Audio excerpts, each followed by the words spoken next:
Hi viewers, welcome to our channel. ప్రస్తుతం మనతో పాటు దాము బాలాజీ గారు సీనియర్ జర్నలిస్ట్ ఉన్నారు. వారితో ఒకసారి మాట్లాడదాం. సార్ నమస్కారం సార్. నమస్తే. సార్ నిన్న దేశ రాజధాని ఢిల్లీలో ఎలక్షన్స్ అయితే ముగిసిపోయాయి సార్. మరి తర్వాత ఎగ్జిట్ పోల్స్ వరుసగా రావడం చూసాము. మరి ఎగ్జిట్ పోల్స్ ఏం చెప్తున్నాయి సార్? ఆప్ గెలుస్తుందంటుందా లేకుంటే బీజేపీ ఖాయం చేసుకునే అవకాశం కనిపిస్తుందా సార్?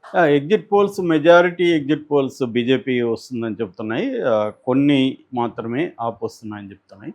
సో ప్రధానంగా మన దగ్గర ఇప్పటివరకు ఉన్నది చూస్తే పీపుల్ ఇన్సైట్ అనే సంస్థ ఆప్కి 25 నుంచి 29 వస్తాయి, బీజేపీకి 40 నుంచి 44. యాక్చువల్గా మనందరికి తెలుసు అక్కడ 70 సీట్లు ఉంటాయి. 70లో 36 మ్యాజిక్ నెంబరు. 36 ఎవరికి వచ్చినా వాళ్ళు గవర్నమెంట్ ఫామ్ చేస్తారు.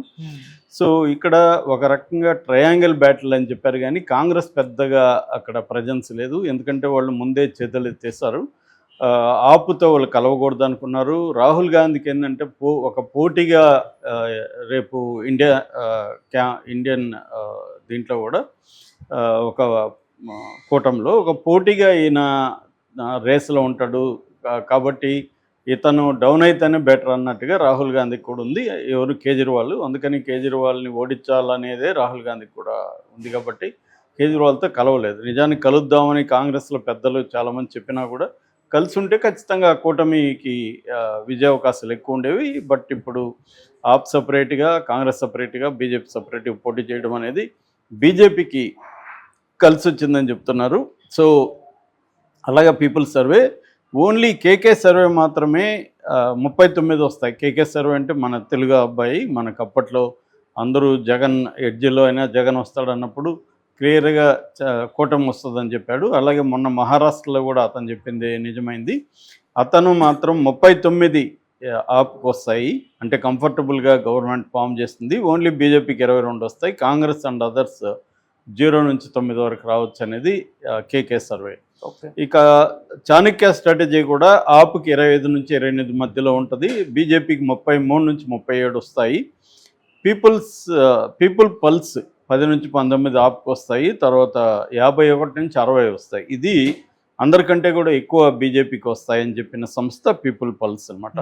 అట్లాగే టైమ్స్ నౌ 27-34 ఆప్కి వస్తాయి.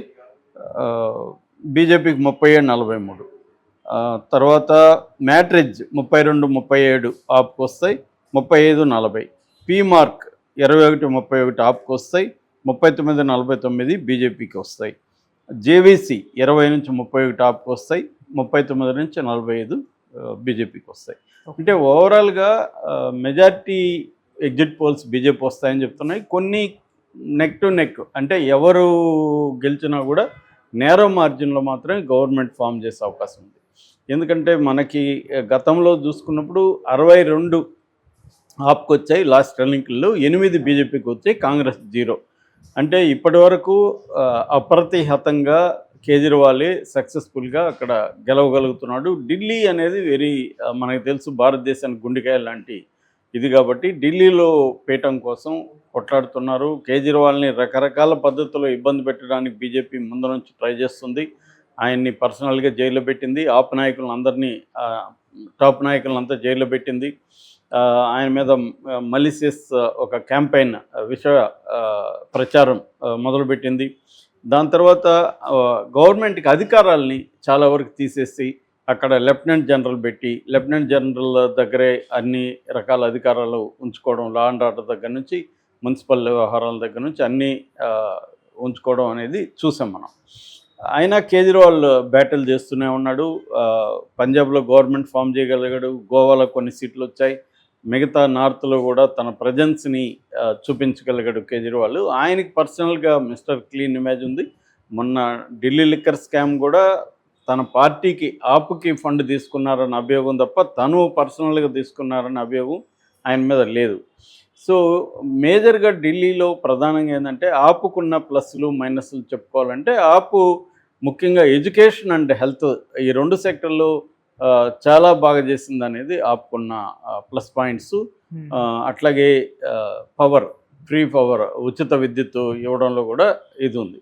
అయితే మైనస్లు, ఒకటి అధికార దుర్వినియోగం. ఆపులో అనేక మంది అధికారులు కావచ్చు, మంత్రులు కావచ్చు, అధికార దుర్వినియోగం పాల్పడుతున్నారని అట్లాగే అవినీతికి సంబంధించిన ఆరోపణలు కూడా ఆపులో ఉండే అనేక మంది మీద వచ్చాయి. అట్లాగే ఢిల్లీ లిక్కర్ కుంభకోణాన్ని కూడా బీజేపీ తన కొన్న మీడియా ద్వారా పెద్ద ఎత్తున ప్రచారం చేయడం వల్ల కొంతమంది నమ్మేవాళ్ళు నమ్ముతారు. ఎందుకంటే ఇప్పుడు ఏ రాజకీయ నాయకుడి మీద అభియోగాలు వచ్చినా ప్రజలు నమ్మడానికి సిద్ధంగా ఉంటారు. ఎందుకంటే ఎవడు కూడా ఇక్కడ అవినీతి చేయకుండా ఏ రాజకీయ నాయకుడు ఉండడు అనేది ఇవాళ జనంలో ఉన్న కాన్సెప్ట్. అందరూ అవినీతి చేస్తారు అనేది మిస్టర్ క్లీన్ అనేది ఇవాళ సాధ్యం కాదని మోడీ పైన కూడా అదే ఉంది. మోడీ వ్యక్తిగతంగా అవినీతి పరుడు కాదు, కానీ ఆయన అదానీలకు అంబానీలకు దేశాన్ని అమ్మేస్తున్నాడు అనేది అందరూ చెప్తున్నది. సో ఆ రకంగా అవినీతి నువ్వు చేస్తావా, నీ పక్కన వాళ్ళకి చేయిస్తావా అనేది పక్కన పెడితే అవినీతి రహితమైన రాజకీయ నాయకులు ఎవరు లేరు అనేది ఇవాళ ప్రజల్లో ఉన్న ఒక పర్సెప్షన్.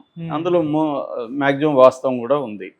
సో ఈ కాంటెక్స్ట్లో ఢిల్లీ ఎన్నికల్లో ఆపు రాకపోతే మాత్రం బీజేపీ సక్సెస్ అయినట్టు. రెండోది, ఎన్నికల ముందు నుంచి కూడా బీజేపీ మీద ఉన్న ఆరోపణ ఏంటంటే ఈవీఎంలని మ్యానిపులేట్ చేస్తుంది, అందుకనే ఈసీ త్వరగా రిజల్ట్స్ని ప్రకటించడం లేదు.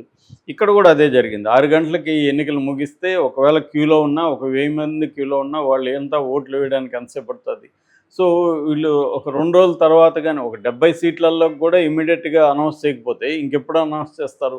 సో ఇది ఆరోపణలు ఆల్రెడీ ఉంది. ఈసీ, ఎందుకంటే ఈసీ నియమించేది ఫైనల్గా మోడీనే కాబట్టి పేరుకి కమిటీ ఉంటుంది, కానీ అల్టిమేట్గా మోడీ అనుకున్న వాళ్ళే 2-3 ఈసీ అధికారులు ఉంటారు కాబట్టి ఫైనల్గా వాళ్ళు మోడీ కంట్రోల్ ఉంటారు, మోడీకి అనుకూలమైన నిర్ణయాలు తీసుకుంటారు. సో అది ఆరోపణలు ముందు నుంచి కూడా చేస్తున్నారు. అట్లాగే పెద్ద ఎత్తున ఓట్లు వేయడానికి జనం కూడా రాలేదు. గతం కంటే కూడా ఈసారి తక్కువే అంటున్నారు, ఇంకా పర్సంటేజ్ అయితే రావాల్సి ఉంది.